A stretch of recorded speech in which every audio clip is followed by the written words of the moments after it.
শ্রম আইন লঙ্ঘনের অভিযোগে দায়ের করা মামলায় নোবেলজয়ী ডক্টর ইউনূসের ৬ মাসের সাজা বাতিল করেছেন শ্রম আপিল ট্রাইব্যুনাল।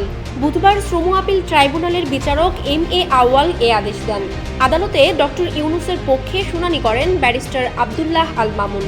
২০২১ সালের ৯ সেপ্টেম্বর ঢাকার তৃতীয় শ্রম আদালতে কারখানা ও প্রতিষ্ঠান পরিদর্শন অধিদপ্তরের শ্রম পরিদর্শক আরিফুজ্জামান বাদী হয়ে ডক্টর ইউনূস সহ ৪ জনের বিরুদ্ধে একটি মামলা করেন।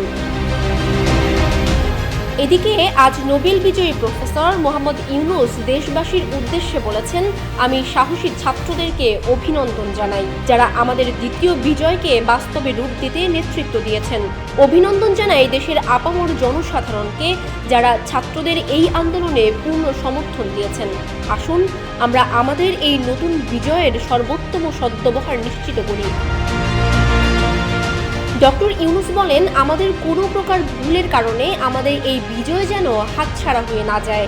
আমি সকলকে বর্তমান পরিস্থিতিতে শান্ত থাকতে এবং সব ধরনের সহিংসা, একই সাথে স্থাবর ও অস্থাবর সম্পদ বিনষ্ট করা থেকে বিরত থাকতে আহ্বান জানাচ্ছি।